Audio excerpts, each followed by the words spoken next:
Ini adalah novel misteri thriller yang mengangkat tema pesugihan di sekolah. Novel ini menceritakan seorang remaja bernama Nevan yang ngotot kalau kejayaan di sekolahnya itu nggak normal. Adanya libur di hari-hari khusus yang katanya ritual untuk para leluhur terdengar nggak masuk akal bagi Nevan.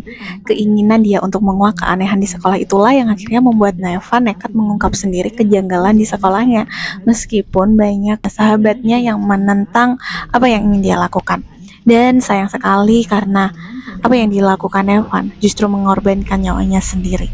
Satu hal yang menarik saat aku membaca novel ini adalah saat korban itu diceritakan melalui POV-nya sendiri. Bagaimana korban-korban ini menyambut ajalnya.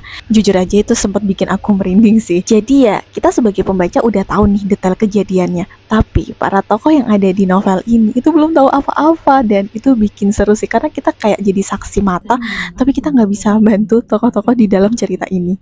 Terus juga aku suka bagaimana penulis novel ini tuh bikin ceritanya mudah untuk dipahami. Selain menggunakan bahasa yang sederhana, logika tentang pengungkapan kasusnya juga bisa aku pahami dan masih mudah dibayangkan. Sehingga efek emosinya pun bisa tersampaikan dengan baik. Dan semakin ke belakang, itu ceritanya semakin tegang karena kecurigaan semakin mengerucut ke orang-orang terdekat dari tokoh-tokohnya. Dan ya aku cukup menyukai alur logika sejauh aku membaca novel ini, which is aku tuh baca novel ini karena sebagai pembaca pertama jadi aku dapat 10 chapternya.